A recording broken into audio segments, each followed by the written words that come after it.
President Trump unveiled the design of the proposed border wall on Twitter. Take a look at that. But will this important project ever be funded? Joining us now, Freedom Caucus Chairman, Congressman Mark Meadows, Ohio Congressman Jim Jordan. Good to see you both. Congressman Jordan, what's the answer to that question? Will it ever be funded? Yes. Remember, Greg, just last week in the Oval Office, Nancy Pelosi told the President of the United States there aren't the votes in the House to pass a bill with funding for a border security wall.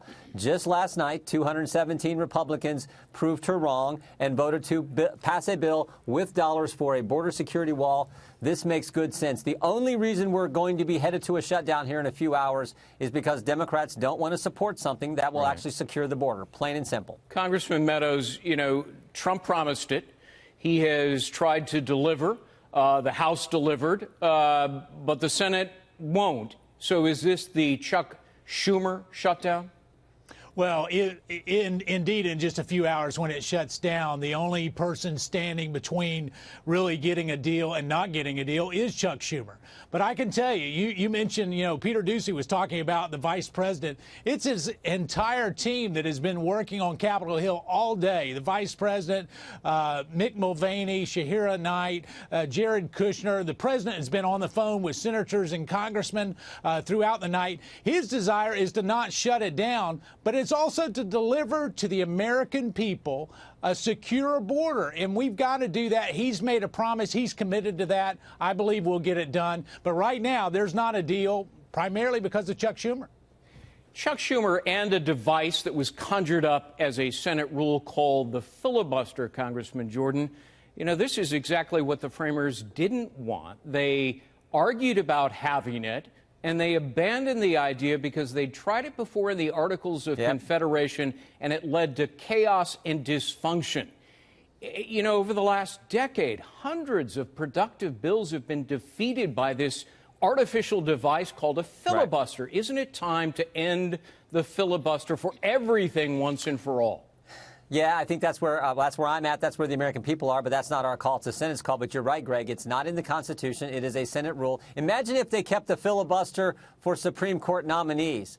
Neil Gorsuch and Brett Kavanaugh wouldn't be on the Supreme Court. So they were able to change the rule for something that important. It seems to me when you're talking about our nation's security, when you're talking about building a border security wall, which was the fundamental promise we all made the voters in 2016, and certainly the promise that the president made and wants to deliver on, seems to me this is of paramount importance where we should actually say, United States Senate, maybe you need to change that so we can get this done. Right. We're going to keep pushing. We're going to get the wall done. The president's committed to it, as Mark said, and his team has been working hard tonight trying to get members to understand how critical this is and actually deliver for our country. So, Congressman Meadows, critics would say, well, wait a minute.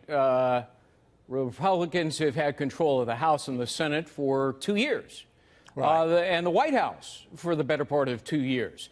And yet you have failed to undertake comprehensive immigration reform that would include a border wall. So doesn't the GOP leadership, meaning McConnell and Paul Ryan and others, bear the lion's share of the blame? Well, there's certainly enough blame to go around, and putting something on the president's desk is what Congress should have done. I will say this, though, Greg, is the president actually made a four-pillar option, and it was Chuck Schumer who said no to that option. I mean, he's been more than reasonable. Greg, think about this. We spend more money on sugar subsidies than we do on building a wall to secure our nation. I find that just incomprehensible. I mean, and so as we look at this, the president has made offer after offer after offer and has been very reasonable. It is time that we put something on his desk. I know Jim Jordan and I are committed, but more importantly, the American people are committed to doing it. You know, Jason Chaffetz, your former colleague and friend, penned a column today on FoxNews.com, and he said, wait a minute, isn't there another way? We have a $4.4 trillion annual budget, $1 trillion of which is discretionary. Congress doesn't authorize every penny. Surely the president can grab $5 billion of that and use it without specific authorization to start construction. Well, he can, but here's the interesting thing, and sorry, Jim, to jump in here. No, go ahead. He can, but I know all your viewers know that he gets sued over everything. And the minute that he does that, he's going to get sued. They're going to get some liberal judge in California to say that it won't work.